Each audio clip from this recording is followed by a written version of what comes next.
خداوند کے زندہ کلام میں سے پیدائش کی کتاب اس کا 14واں باب۔ اور سنار کے بادشاہ امرافل اور الاسر کے بادشاہ ریوگ اور ایلام کے بادشاہ کدر لاعمر اور جوئین کے بادشاہ تدعال کے ایام میں یوں ہوا کہ انہوں نے سدوم کے بادشاہ بر اور امورا کے بادشاہ برش اور ادما کے بادشاہ سنیب اور زبوئیم کے بادشاہ شمیبر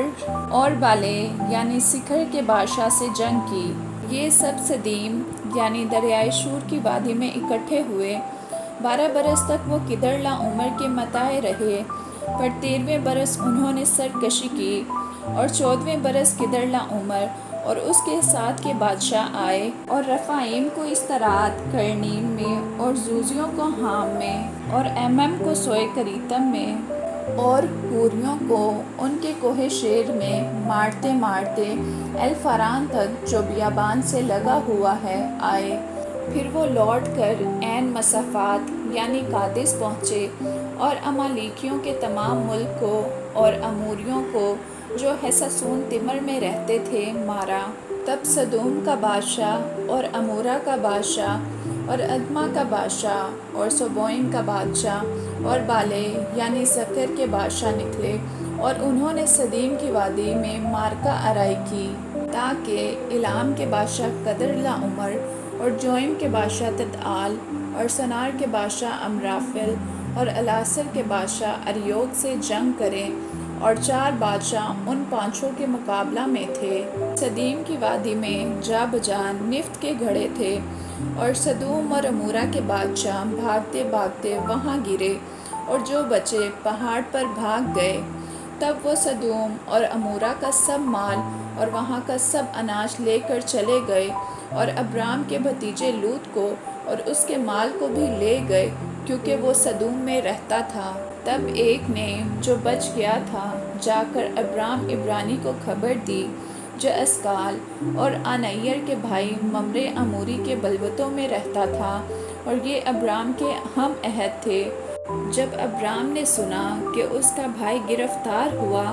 تو اس نے اپنے 318 مشاک خانہ زادوں کو لے کر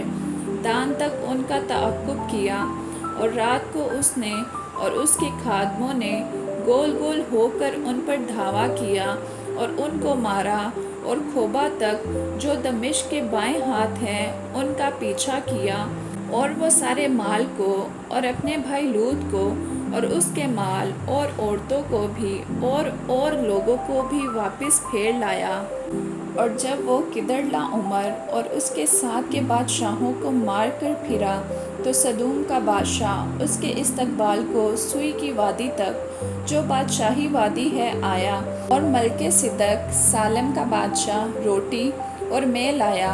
اور وہ خدا تعالیٰ کا کاہن تھا، اور اس نے اس کو برکت دے کر کہا کہ خدا تعالیٰ کی طرف سے جو آسمان اور زمین کا مالک ہے ابرام مبارک ہو، اور مبارک ہے خدا تعالیٰ جس نے تیرے دشمنوں کو تیرے ہاتھ میں کر دیا۔ تب ابرام نے سب کا 10واں حصہ اس کو دیا، اور سدوم کے بادشاہ نے ابرام سے کہا کہ آدمیوں کو مجھے دے دے اور مال اپنے لیے رکھ لے۔ پر ابرام نے سدوم کے بادشاہ سے کہا کہ میں نے خداوند خدا تعالیٰ آسمان اور زمین کے مالک کی قسم کھائی ہے کہ میں نہ تو کوئی دھاگا نہ جوتی کا تسمہ نہ تیری کوئی چیز لوں، تاکہ تو یہ نہ کہہ سکے کہ میں نے ابرام کو دولت مند بنا دیا، سوا اس کے جو جوانوں نے کھا لیا اور ان آدمیوں کے حصے کے جو میرے ساتھ گئے۔ سو آنیر اور اسکال اور ممرے اپنا اپنا حصہ لے لیں۔ آمین۔